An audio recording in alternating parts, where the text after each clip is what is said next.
ने मुझे अविश्वास प्रस्ताव पे मेरी बात रखने का मौका दिया है सर। मैं धन्यवाद फूले, साहू, अंबेडकर, काशीराम साहब, बीपी मंडल साहब, उन तमाम महापुरुषों को जिन्होंने संघर्ष किया, जिनकी वजह से संवैधानिक व्यवस्था आई, और भारतीय संविधान को भी धन्यवाद दूंगा उसके प्रोसीजर को सर, उसकी वजह से आज हम लोग यहाँ हैं। माननीय बाबा साहब अंबेडकर ने कहा था कि स्पीकर के कर्तव्यों के बारे में कि स्पीकर को निष्पक्ष और स्वतंत्र होना चाहिए, उसे सदन के नियमों और प्रक्रियाओं का पालन करना चाहिए और सभी सदस्यों के साथ समान व्यवहार करना चाहिए।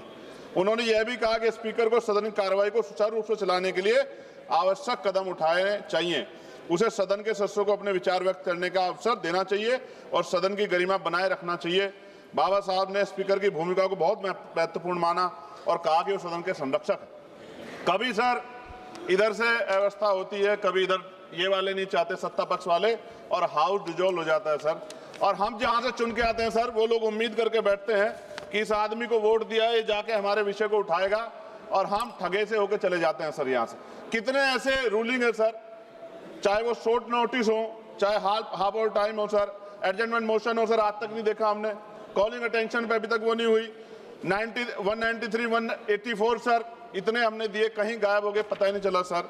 ईरान पे चर्चा होनी चाहिए थी सर, हल्ला मचा। क्यों सर? क्योंकि गैस के दाम बढ़ रहे हैं और ऑयल की भी दिक्कत सर देश में पैदा हो रही है।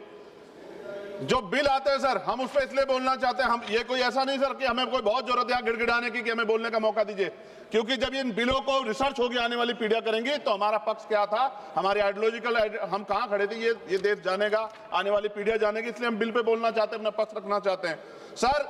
2.5 साल हो गए मुझे यहाँ SC ST पे जो अत्याचार है, NCRB का डाटा उठा के देखो सर, अभी 1.5 साल हुए।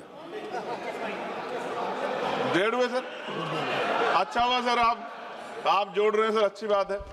1.5 हुआ सर, इसलिए जोड़ रहे हैं, डिप्टी स्पीकर बनना है उनको। चलिए सर, जो भी मैं कह रहा हूं सर, NCRB का डेटा जो कहता है सर, लाखों बच्चों पे, दलितों पे, पिछड़ों पे, आदिवासियों पे हत्याएं होती हैं सर, क्यों नहीं चर्चा होती इस हाउस में सर? क्या उनकी माओ का दर्द नहीं होता पैदा करते? क्या दलित, पिछड़े, आदिवासी सर इंसान नहीं है सर?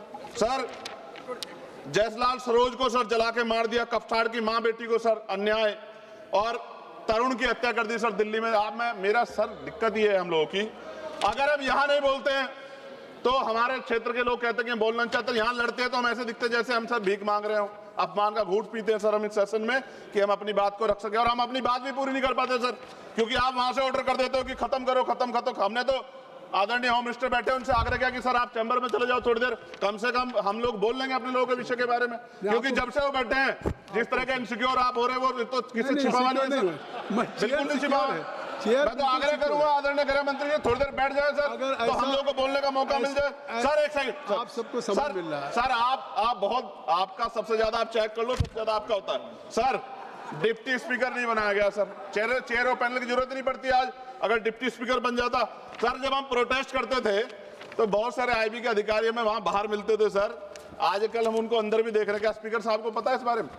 सर भारतीय संविधान के अनुच्छेद 98 में संसद के प्रत्येक सदन के लिए एक अलग से सचिवालय का प्रावधान है। ओवैसी साहब उस पर बात कर रहे थे। यह अनुच्छेद संसद के प्रशासनिक और विधायी कार्यों को स्वतंत्र रूप से संभालने के लिए कर्मचारी नियुक्त करने और उनकी भर्ती और सेवा शर्तों को संसद द्वारा कानून बनाकर नियंत्रित करने की शक्ति देता है। लेकिन महोदय पिछले 10-15 वर्षों से लोकसभा में सचिवालय के रिटायर्ड अधिकारी जो चला रहे हैं, जो कि पहले कभी नहीं हुआ, कभी डिस्कस नहीं होता सचिवालय के कर्मचारियों, नहीं सचिवालय कर्मचारियों को खत्म कर रहा हूं, मुझे बोलने दो सर, बोलने दीजिए ना। आप बोलिए, विधायिका में कार्यपालिका की दखलंदाजी पिछले कुछ सालों में शुरू हुई है, ऐसा स्पीकर साहब पे बोल सकते हैं, सचिवालय संसदीय अधिकारियों पर से विश्वास उठ गया पिछले कई वर्षों से। यहाँ मैं बताऊंगा इसका रीजन सर, यहाँ पर से भारत सरकार के ब्यूरोक्रेट डिप्यूटेशन पे आ रहे हैं लोग। खत्म कर रहा हूं सर, एक पेज है, लोकसभा की स्वतंत्रता को धूमिल करे, क्या इन अधिकारियों सरकार के अधीन कार्य किया है? कई स्टैंडिंग कमेटी की रिपोर्ट में सरकार को संसद की तरफ से निर्देश करने का इन्हें डर लगता है, ये संसदीय परंपरा